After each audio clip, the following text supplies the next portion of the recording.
Hiya, welcome back to my channel. It's Wendy here from Toonpish Crafts and I hope you're doing okay. Today is a big collaboration with a lot of talented artists around the world.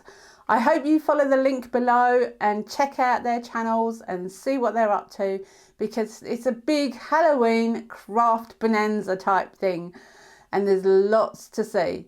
So go check out them and check out what they're up to. Now today I'm going to be doing something that I've never done before and so many other people have, but I'm going to try and put a twist on it if I can, just to make it a bit different. I've got the Coffin mould for a box. Now Claire's done a lot of these. Claire's Crafty Corner has done so many coffins and you can't really top her coffins. So I'm not going to top it, I'm just going to do something different. So I decided to put tattoos, which everybody uses, inside my box, and maybe a window film or a sticker on top of the box, just to shake it up a bit and to see what I can come up with. I've never done a coffin before, so yeah, let's see how I get on with this.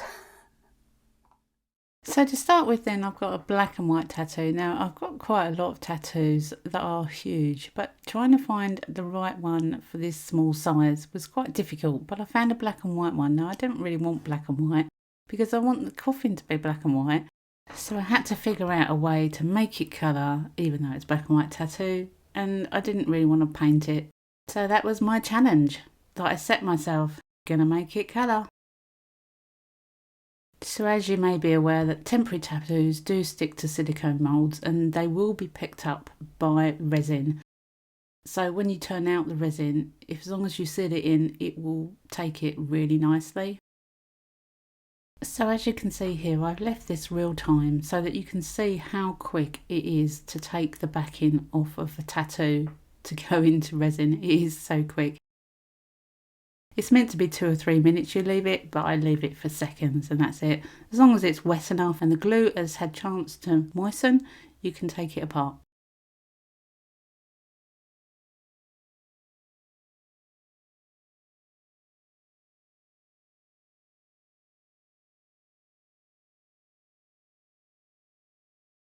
As usual, I've speeded up quite a lot of this so you don't have to sit through the painstaking process of the painting, but you can see what I've done. Don't forget to hit that subscribe button if you haven't done it already. It's really appreciated and does help my channel out. And you can also ring the bell so that you get notifications of when I upload. I upload every week on a Tuesday and sometimes other times as well, so you wouldn't want to miss them out.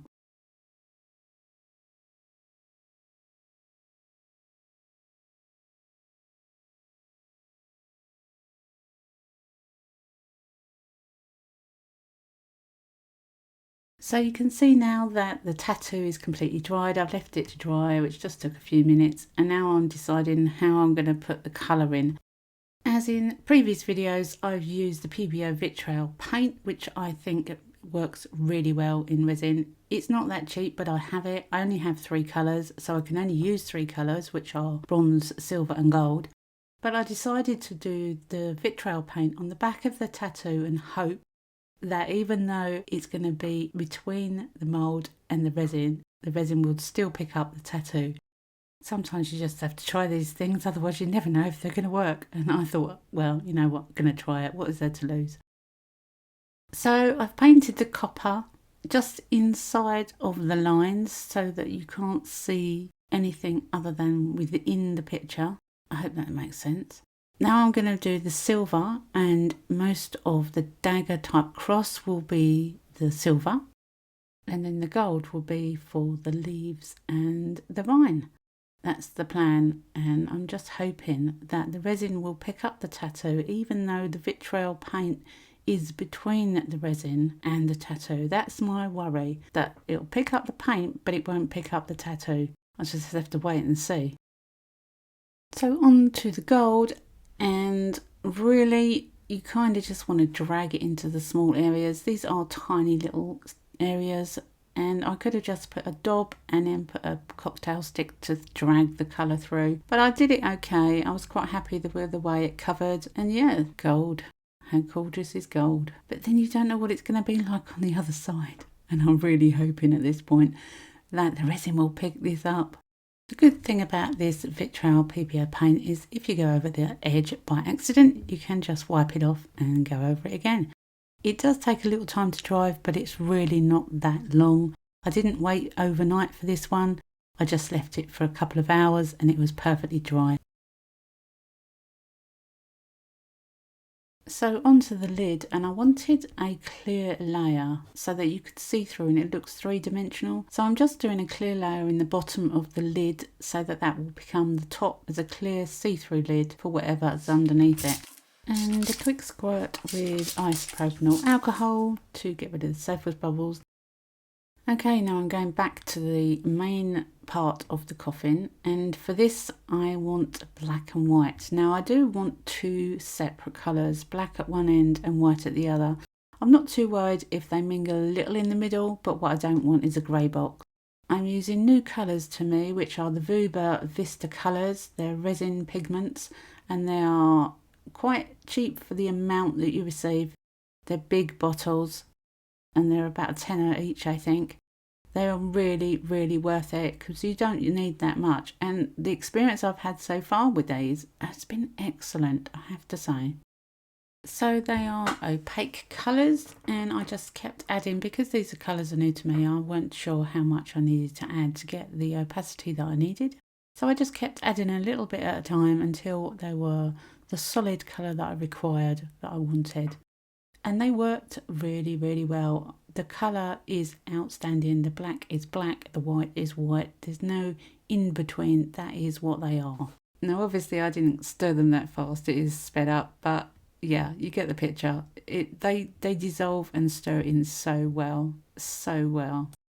So because I don't want a grey box, and when you pour in two different colours, they will mix, I had to wait until they were at a certain temperature before I poured them in so that they didn't mix that well. They might mix slightly on the edges, but that's fine.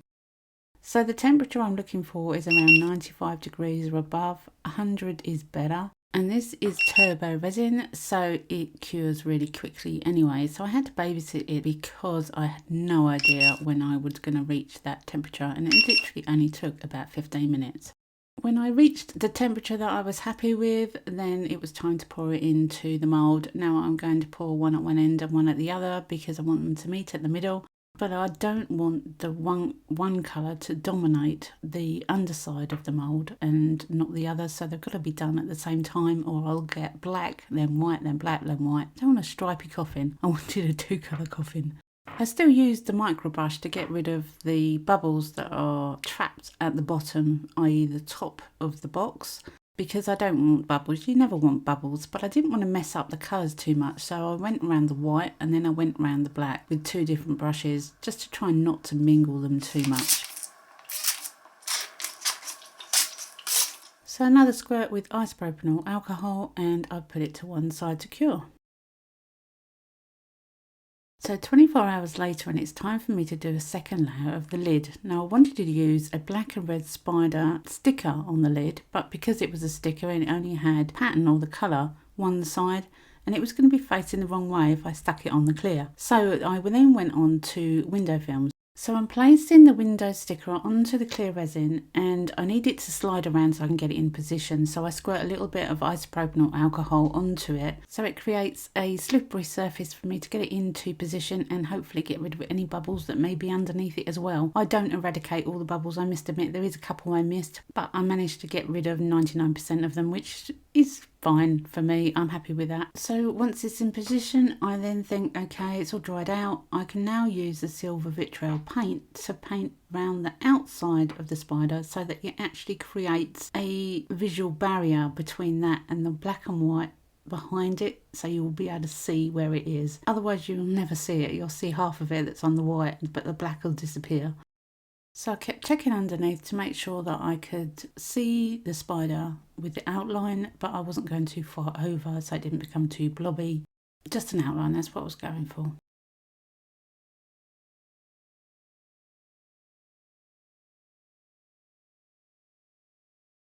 So again, I waited for the resin to get quite warm before I poured the black and the white into it. And again, I poured them both at the same time so I could have half and half colour. Now I know it's not going to exactly match the base, but as long as it's similar, that's all that's unwanted. So with most coffin moulds that have a lid that will fit properly into the box, you're going to have a lip where air will get trapped. It will get trapped, there's no way for it to get out, and I use a Christmas tree hanging wire that I bend to get the bubbles out from the corner of any mould like this. Now I haven't done this mould before, but it's the same principle with any box mould really. The usual squirt with isopropyl alcohol and let it cure. 24 hours later and it's time to demould. This is the fun part. This is when I see whether what I've done is actually going to work. I'm so petrified at this point. Is it going to actually lift out the tattoo, or am I just going to get paint? And to my delight, it comes out clean and I love it. I love the colours. I love the way it works against the black and the white. I'm very happy with this. I do go on to put a clear layer of resin on the bottom of this just to seal in the tattoo and the paint, but generally I'm a very happy bunny at this point. Okay, so I shook it up a little. I put black and white tattoo in the bottom and coloured it with the vitriol paints, and I think it's absolutely stunning.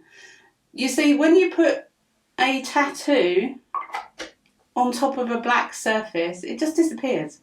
You cannot see it, and I wanted a black and white box. And the black and white itself has actually turned out so pretty. I left it quite a long time, so it's quite warm. It was a turbo, so it did get quite warm quite quickly. I think it was only 15 minutes. You probably saw that in the video. And yeah, I kept the colour of the tattoo, and I'm so chuffed with that. Now I only have 3 colours of the vitriol paints, but I'm sure there's plenty of other colours out there you can use. The lid fits absolutely beautiful. The picture on the top, I did the same sort of thing. I left a clear space so it kind of looks 3D. And yeah, I absolutely love the way it's come out. I only wanted the outline on that so that you could see the spider when the black was there. And yeah, what a gorgeous little pot. I absolutely love it in every way. Like I said, I've never done a coffin before, and I love it. How sweet is that for Halloween? Anyway, thank you very much for joining me. I hope you go and check out all the other people in the collaboration. There's lots to see. Yeah, enjoy it. Have a great time. Come back and see me again next week. If you haven't subscribed already, consider doing so. It does help my channel out. Have a great week, and bye for now.